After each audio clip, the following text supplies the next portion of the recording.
আমরা কেউ এখানে রিচ ফ্যামিলি থেকে আসিনি। আমরা এখানে প্রত্যেকটা ব্যক্তি কেউ কারো কাছ থেকে টাকা ধার নিয়ে এসেছি। আপনারা ইতিপূর্বে জেনেছেন আমরা এখানে আজকে প্রায় 10 দিন যাবত অবস্থান করতেছি। আমরা প্রাইমারি তৃতীয় ধাপে সুপারিশপ্রাপ্ত শিক্ষক। এইখানে আজকে আমরা 10 দিন, আজকে আমাদের এই আন্দোলনের 10 দিন অতিবাহিত হচ্ছে। আমাদের এখানে প্রায় 21 জেলার আমরা সুপারিশপ্রাপ্তরা একত্রিত হয়েছি, যেখানে আপনার উপস্থিত রয়েছে প্রায় 4000 প্লাস। আমাদের বোনেরা উপস্থিত রয়েছেন, আমাদের ভাইয়েরা আছেন আপনার 2000 প্লাস। এই 6000 লোক আজকে আমাদের এই 10টা দিন আন্দোলনের জন্য এখানে রাত নাই দিন নাই সব এক করে আমরা এখানে অবস্থান করতেছি। আপনারা খুব ভালো করে জানেন এই আন্দোলন করতে গিয়ে আমরা নানা রকমের নির্যাতনের শিকার হয়েছি।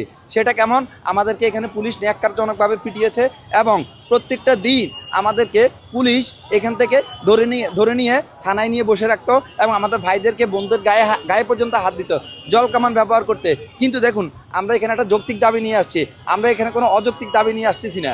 আমাদের এইখানে অলরেডি অনেকগুলো বোন আছেন যারা হচ্ছে গিয়ে প্রেগনেন্ট। এই প্রেগনেন্সি অবস্থায় এখানে পুলিশের নির্যাতনের শিকার হয়েছে। পাশাপাশি অনেক বোন আছেন যাদের 6 মাস 8 মাস 10 মাসের বাচ্চা, 1 বছরের বাচ্চা, তারা বাচ্চা নিয়ে এখানে অনাহারে দিন কাটাচ্ছেন। আমরা প্রত্যেকটা দিন এখানে থাকতে গিয়ে কি পরিমাণ কষ্ট করতে হচ্ছে যদি আপনারা একটু দেখেন। আমাদের এখানে প্রেস ক্লাবে থাকতে হচ্ছে রাত্রে, আবার আমার দিনের বেলা সকালে এখানে চলে আসতে হচ্ছে। আমরা এখানে চলতে গিয়ে আমাদের এখন এমন একটা কন্ডিশন হয়ে গেছে, এইখানে আমরা মানবতার একটা জীবনযাপন করতেছি। আমাদের কারোই পক্ষে, আমরা কেউ এখানে রিচ ফ্যামিলি থেকে আসিনি। আমরা এখানে প্রত্যেকটা ব্যক্তি কেউ কারো কাছ থেকে টাকা ধার নিয়ে এসেছি, কেউ কারো কাছ থেকে আপাতত কিছুদিনের জন্য নিয়েছি। এইভাবে করে আমরা এখন এখানে নিজেদের সার্ভাইভটা করতেছি।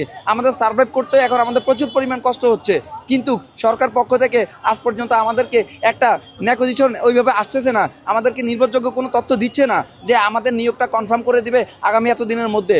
কিন্তু দেখেন আমরা সরকারের কাছ থেকে এটা কোনোভাবে কাম্য করিনি। কেননা আমরাই এই সরকারকে বসানোর জন্য বৈষম্য বিরোধী ছাত্র আন্দোলনের সময় আমরাই ভূমিকা রেখেছিলাম, সেই আমরাই এখন আজকে বৈষম্যের শিকার হচ্ছে।